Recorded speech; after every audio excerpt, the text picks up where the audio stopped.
જય માતાજી।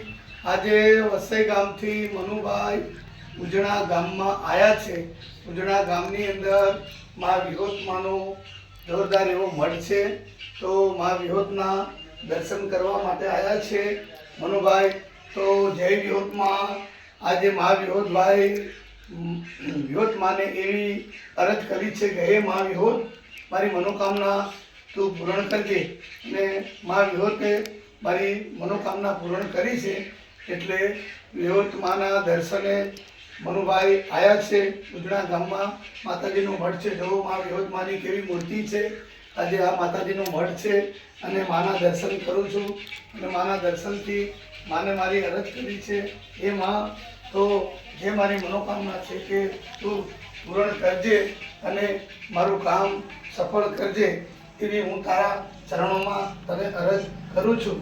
જય વિહોતમાં, જય મા કાળીમાં। તમામ મિત્રોને જય માતાજી, જય માતાજી, જય માતાજી।